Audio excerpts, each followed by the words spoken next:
Mark twisted his keys, cut the engine, and leaned back in his driver's seat, staring out at the city lights fading into the horizon. After another long shift as a taxi driver, he was looking forward to a quiet evening. But as he reached for his phone to check the time, an unexpected notification lit up the screen. An invitation from Leo, a name Mark hadn't seen in years. Leo, the most popular kid back in high school, was now the millionaire CEO of a tech company. Mark's memories of him were hazy and bittersweet, blending in with the images of school corridors and football fields. Why was Leo, a man of such wealth and status, reaching out now? Hi there, I'm Goldie, and welcome to Goldie's Love Stories. Hey, Mark.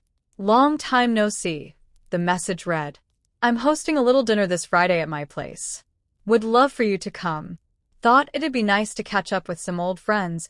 Old friends? Mark's mouth twitched as he reread the words. They'd never been close back then.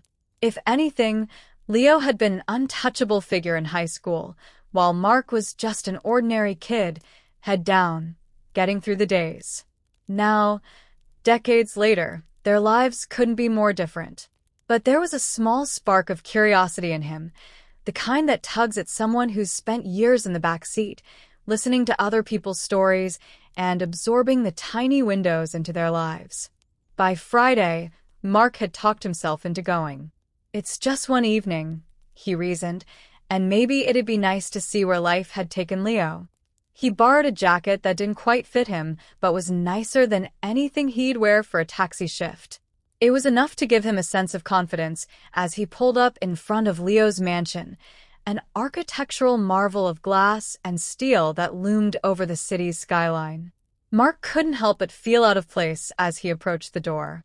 The entry alone was bigger than his entire apartment.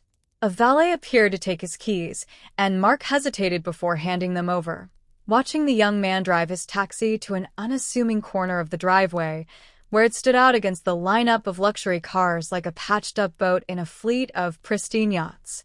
Inside, he was greeted by a blast of laughter and voices echoing off marble floors.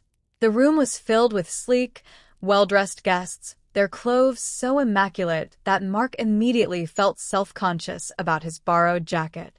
He scanned the crowd for Leo, who soon made his way over, arms open in an exaggerated gesture of welcome. Mark, you made it, Leo said, slapping him on the back a little too hard. His grin was a little too wide, his eyes lingering just a bit too long on Mark's out-of-place outfit. Man, it's been ages. You look well, he said, his gaze drifting down to Mark's scuffed shoes before returning with a practiced, gleaming smile.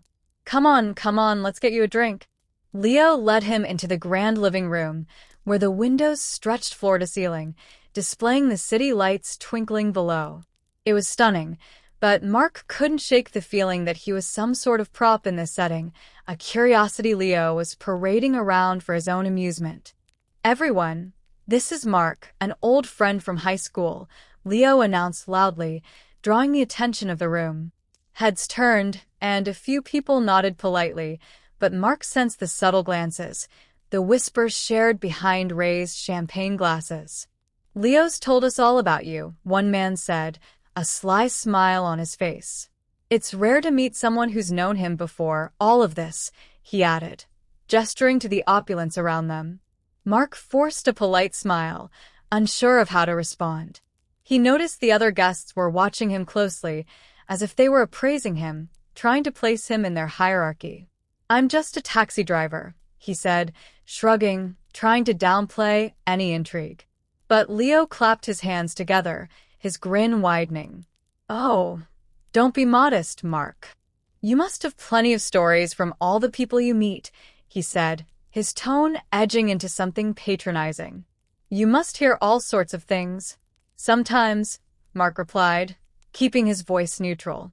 People talk a lot when they're in the back seat. The room seemed to hum with a restrained tension, as though everyone was waiting for Mark to slip up, to reveal something that would confirm their presumptions. But Mark held his ground, even as Leo began to recount high school memories with a pointedness that made Mark increasingly uneasy. Remember that old car you used to drive? What was it? An old model you bought with money from your part-time job. Leo said, laughing. And look at us now. It's funny how life turns out, isn't it? Mark felt a prickle of irritation, but he forced himself to smile. This evening, he realized, wasn't about reconnecting. It was about Leo showing off, about Leo proving something to his friends. Mark wasn't a guest here. He was the night's entertainment, a reminder of how far Leo had come. And yet, as he glanced at Leo, he thought he saw something else flicker in his eyes, a hint of insecurity, a touch of something unspoken, something that went beyond the layers of wealth and bravado. It was subtle, but enough to make Mark wonder. Why had Leo invited him here, really? Mark, have you ever tried caviars? Leo asked, holding a silver spoon filled with a mound of small black pearls, his voice carrying across the table so that everyone could hear. A few guests exchanged amused glances, their eyes flickering with anticipation. No, can't say I have, Mark replied, attempting to stay calm and avoid the bait, even as a faint blush crept onto his cheeks. Leo chuckled, swirling the spoon in his fingers. Well, there's a first time for everything, he said, lifting his glass and prompting everyone to toast. To new experiences, he announced, the guests raising their glasses with thinly disguised smirks. As they clinked glasses, Mark noticed that several of Leo's friends were watching him with an odd blend of curiosity and superiority, as though he were part of some elaborate display. It wasn't just a casual dinner, it was turning into a performance, and he was at the center of it, unwittingly cast as the humble outsider. Trying to keep his discomfort from showing, he smiled faintly, lifting his own glass in response, but said nothing. The next moment, a server brought around a wine list for the guests to review. Leo seized the opportunity, turning his attention back to Mark. So, Mark, what's your go-to wine? He asked, a glint of amusement in his eye. I don't usually drink wine, Mark replied evenly, keeping his tone polite but guarded. Maybe a beer after a long shift, but that's about it. Leo let out a laugh, tilting his head back as though Mark's response had been the funniest thing he'd heard all evening. Beer, he repeated, amused, as the guests chuckled along. I forgot how grounded you are, Mark. He turned to the sommelier. Bring our friend here a glass of Chateau Lafite Rothschild, he instructed. I think it's about time Mark experienced one of the finest wines on earth. Mark accepted the glass, gripping it carefully as he took a small sip, its complex flavors foreign and unfamiliar to him. The others watched, their eyes shining with intrigue, as if expecting him to either marvel or recoil at the taste. He felt a surge of irritation but pushed it down, forcing himself to remain calm. He wasn't going to give them the satisfaction of any reaction, good or bad. So, Mark, one of the guests asked, leaning forward with a practiced smile, what's the most interesting story you've ever heard as a taxi driver? You must hear all kinds of things from people. Her voice was polite, but there was an edge to it, a hint of curiosity mixed with condescension. Mark felt his jaw tighten. Oh, here we go, Leo interjected before Mark could answer. Mark, tell them the one about the guy who, what was it again? He left his wallet in your cab and tried to convince you he'd come back to pay you later. Leo snickered, drawing laughs from around the table. Now, there's a classic tale of city life. Mark looked at Leo, forcing a calm expression. There are a lot of stories, he said quietly, choosing his words with care. But not all of them are funny. Sometimes people just need someone to listen, you know? A few guests shifted in their seats, clearly uncomfortable, and Mark noticed a flicker of annoyance pass over Leo's face. For a moment, Mark wondered if he'd gone too far, pushing back against the narrative Leo was crafting. But as he looked at Leo's expression, he realized that the discomfort wasn't from what he'd said, it was from how he'd said it. In refusing to play along, he disrupted Leo's attempt at a power play, and it unsettled Leo more than he'd expected. The evening wore on, with more elaborate dishes and more subtle jabs from Leo, each one pushing Mark to the brink of frustration. But he kept his cool, choosing his responses carefully, his silence often speaking louder than words. He could tell that Leo was growing frustrated, his smile tightening each time Mark sidestepped an insult or brushed off a dig with calm indifference. By dessert, Mark could sense a shift in the room. Some guests seemed to be losing interest in Leo's antics, their laughter less frequent, their glances toward Mark less pitying and more curious. They'd expected a night of effortless entertainment at his expense, but instead, they were watching something else unfold, an undercurrent of tension that went beyond the ostentatious displays of wealth. As the waiters cleared the dessert plates, Mark leaned back in his chair, catching his reflection in the polished silver of the cutlery. His expression was calm, almost serene. It dawned on him then that he wasn't just a guest here, he was the one in control. Leo may have been the one with the money, but Mark held something else entirely, the ability to stay unshaken, a quiet strength that his host couldn't mimic or buy. And it was becoming clearer by the minute that this, more than anything, was what unsettled Leo the most. Leo, noticing the change in energy, tried to steer the conversation back towards safer ground. "So, Mark, what's it really like, driving a taxi for a living?" he asked, his voice laced with feigned casualness. "I'm sure it's quite the experience, huh?" Before Mark could respond, a deep voice from across the table interrupted. "Actually, Leo," said a sharply dressed man who had been silently observing the exchange, "you've had quite the experience yourself, haven't you?" Leo's company's been having a bit of a rough patch lately. Financially speaking, that is. The words hung in the air like an unexpected storm cloud. Leo's face froze for a moment, his smile faltering. The guests, sensing the sudden shift, began murmuring quietly to one another, unsure of what to make of the revelation. Mark had no idea who this man was, but his comment had already shifted the tone of the evening. Leo's bravado, so carefully crafted for the past several hours, was beginning to crack. "Excuse me?" Leo said, his voice tight, betraying the unease that he was trying to conceal. "What do you mean by that?" The man, who Mark now recognized as one of Leo's business associates, shrugged nonchalantly. "Oh, I was just joking, nothing serious. Just some liquidity issues, you know. The usual. We're working through it." The words felt like a jolt, and for a brief moment, the room felt colder. Mark had been watching Leo's reactions closely, and it was clear that his attempt at control, his need to appear infallible, was being slowly chipped away. The man's comment had exposed something deeper, a vulnerability Leo had tried so hard to keep hidden. And suddenly the power dynamic had shifted. It wasn't just Mark who was uncomfortable now. Leo's image of wealth and success was beginning to look fragile, even to his guests. Seizing the moment, Mark spoke up, his voice calm and steady, though it carried a new weight. "You know, I've spent a lot of time listening to people," he began, his eyes shifting from Leo to the guests around him. "I've driven people from all walks of life, and over the years, you hear a lot of stories. A lot of people, rich or poor, seem to have one thing in common. They all face stress.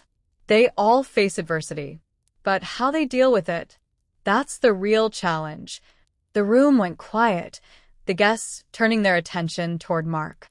There was no mockery in his words, no sarcasm, just a quiet confidence, a depth that had been missing all evening. "Stress is a funny thing," Mark continued, looking directly at Leo. "It doesn't care how much money you have, how many suits you wear, or what kind of car you drive. Stress comes for everyone. It's how you deal with it that makes all the difference." Leo shifted in his seat, clearly uncomfortable with the direction Mark was taking. "What are you trying to say?" he snapped, his voice defensive. But Mark wasn't deterred. "I've learned a lot from the people I've driven," Mark said, his gaze sweeping the room. "People open up in a way they never do in other situations. You get a lot of confessions in the back of a taxi. People talk about their fears, their failures, their regrets. But one thing I've noticed is how resilient people can be. When everything falls apart, when they're stressed, when they're facing real adversity, many of them find a way through it. Not by pretending to be invincible, not by acting like everything's fine, but by facing their fears head-on. And by accepting help when they need it. The words hung in the air, settling over the table like a quiet revelation. Mark's calm, steady tone was at odds with the flashy, aggressive energy that had dominated the evening up to that point. It was a moment of raw honesty, and it resonated with the guests more than Mark could have anticipated. Leo, now visibly agitated, waved his hand dismissively. "You're not some kind of therapist, Mark," he said, but his voice lacked its usual confidence. "I didn't invite you here to give life advice." Mark didn't respond to Leo's taunt. Instead, he turned his attention to the guests, who were now listening intently, their expressions shifting from disinterest to curiosity. "I'm not trying to lecture anyone," Mark said, his tone measured. "I'm just saying, sometimes we all need to take a step back. To stop pretending we have all the answers. To admit that things aren't always as perfect as we make them out to be. And when we do that, when we stop hiding from the truth, we can start to move forward." And then, something unexpected happened. One of Leo's friends, a woman who had been quiet throughout the evening, spoke up. "Mark's right," she said, her voice soft but clear. "I've been in a similar situation. My company's been facing a tough time too, and I've been pretending everything's fine, putting on this mask. But the stress is eating me alive. I've been afraid to admit it, but maybe it's time I start looking at it differently." Her words, simple but sincere, sparked a ripple through the room. One by one, other guests began to nod in agreement. The atmosphere had shifted once more, but this time, it wasn't the oppressive tension that had defined the evening. It was something else, something lighter, more human. The guests were beginning to see Mark in a new light, not as the humble taxi driver, but as someone with insight and wisdom they hadn't expected. Leo, on the other hand, seemed to shrink under the weight of the conversation. His bravado had evaporated, and though he tried to salvage the situation with a forced chuckle, it was clear that the evening had taken a turn he hadn't anticipated. In a moment of clarity, Leo knew what he had to do. He spotted Mark, who was standing by the door, preparing to leave. His simple, calm presence made Leo feel small, but it also stirred something within him. As Mark turned to leave, Leo hesitated for a moment before walking over to him. "Mark," Leo called out, his voice quieter than usual. Mark paused, turning to face Leo. His expression was neutral, unreadable, but there was no trace of the anger or resentment Leo had expected. Mark simply waited. "I need to talk to you," Leo said, his words carefully chosen, as though he were considering each one for the first time. "I was wrong," he admitted, his voice laced with an unfamiliar vulnerability. "I invited you here tonight because, I don't know, I guess I wanted to prove something. To myself, to everyone else. I thought humiliating you would make me feel superior, but it didn't. Not at all. And now, I can't help but feel like I've lost something." Mark stayed silent, his gaze calm. He didn't interrupt or offer a quick response. He simply listened, allowing Leo to continue. "I've spent my whole life chasing success, wealth, power, status, and I thought that was everything," Leo continued, his eyes downcast. "But I've spent so much time building this facade, this perfect image, that I've forgotten what really matters. I've been hiding from my own insecurities, trying to bury them beneath all this stuff." He waved his hand vaguely toward the grand room outside. "I've been pretending I'm someone I'm not. And tonight I saw something in you that I haven't seen in myself for a long time. It was your honesty, your authenticity. And I don't know how to fix what I've done. I thought I could make myself feel better by putting you down, by mocking you for living a simple life. But the truth is, I've been living a lie. And I'm sorry, Mark." Mark finally spoke, his voice calm and steady. "Leo, we all have our insecurities. But what matters is how we deal with them. You don't need to pretend to be something you're not. People respect you more when you're real with them." Leo looked up at Mark, his eyes searching for something, perhaps reassurance or understanding. Do you think it's possible for us to be friends? Leo asked, his voice almost tentative, a far cry from the arrogance he had exuded earlier. Mark thought for a moment. The idea of friendship with Leo seemed strange, but there was something in Leo's eyes now, a genuine desire for change.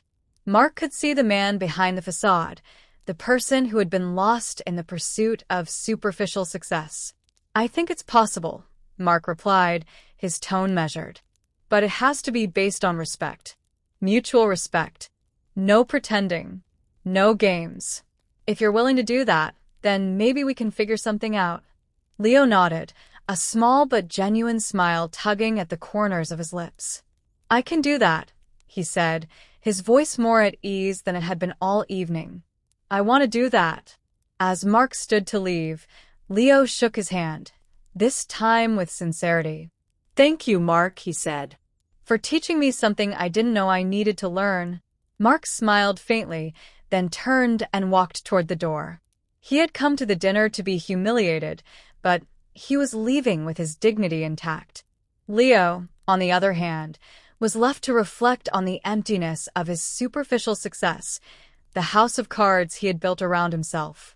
Mark's quiet wisdom had exposed a deeper truth, that authenticity and vulnerability were far more valuable than all the money and power in the world.